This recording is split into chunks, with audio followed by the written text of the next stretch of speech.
im Dienste meines Volkes. Gib du jetzt deine Stimme ab. Wenn ja, dann tritt für mich ein, so wie ich für dich eingetreten bin. Kim Jong উনকে ইতিহাসের দ্বিতীয় Hitler বলা হয়। অনেকেই মনে করেন উত্তর কোরিয়াকে বিশ্বজুড়ে ভয় পাওয়ার প্রধান কারণ তাদের পারমাণবিক বোমা, যা আংশিকভাবে সত্য।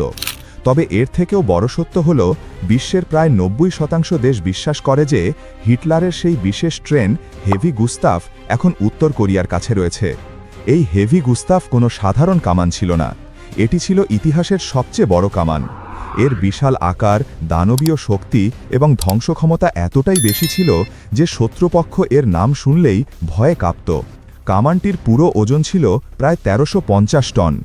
একবার গুলি লোড করতে কয়েক ডজন মানুষ লাগত, কারণ প্রতিটি গুলির ওজন ছিল প্রায় 7 টন, যা একটি ছোট ট্রাকের সমান ভারী। এটি একবারে প্রায় 48 কিলোমিটার দূরে আঘাত হানতে পারত এবং 21 ফুট চওড়া কংক্রিটের দেওয়াল বা 3 ফুট চওড়া স্টিলের পাত এক ফায়ারেই ভেদ করতে সক্ষম ছিল। স্বাভাবিকভাবেই শত্রুরা এই কামানটিকে অত্যন্ত ভয় পেত। দ্বিতীয় বিশ্বযুদ্ধের সমাপ্তির পর জার্মানি ভেঙে যায় এবং আমেরিকা, সোভিয়েত ইউনিয়ন ও ব্রিটেন সহ মিত্রপক্ষ জার্মানির সামরিক অস্ত্রগুলো দখলের জন্য ঝাঁপিয়ে পড়ে। তখন থেকেই প্রশ্ন ওঠে, হেভি গুস্তাফের মতো বিশাল অস্ত্র কি ধ্বংস করা হয়েছিল নাকি গোপনে অন্য কোথাও সরিয়ে ফেলা হয়েছিল? এই বিষয়টি আজও পরিষ্কার নয়। অনেক ইতিহাসবিদের মতে সব অস্ত্র ধ্বংস হয়নি, কিছু অস্ত্র গোপনে সোভিয়েত ইউনিয়নের হাতে চলে গিয়েছিল। সোভিয়েতরা হিটলারের উন্নত প্রযুক্তি ব্যবহার করে নিজেদের সামরিক শক্তি বাড়াতে চেয়েছিল।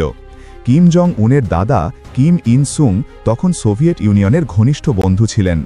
সোভিয়েতরা যেসব পুরনো কামান, ট্যাঙ্ক বা যুদ্ধযান আর ব্যবহার করত না, সেগুলো উত্তর কোরিয়াকে দিয়ে দিত। এভাবেই ধীরে ধীরে উত্তর কোরিয়া সেসব অস্ত্রের একটি বিশাল গুদামঘরে পরিণত হয়। অনেকেই মনে করেন সোভিয়েতরা গোপনে হিটলারের হেভি গুস্তাফ উত্তর কোরিয়ার হাতে তুলে দিয়েছিল, যদিও উত্তর কোরিয়া এই বিষয়ে কখনোই কোনো মন্তব্য করে না।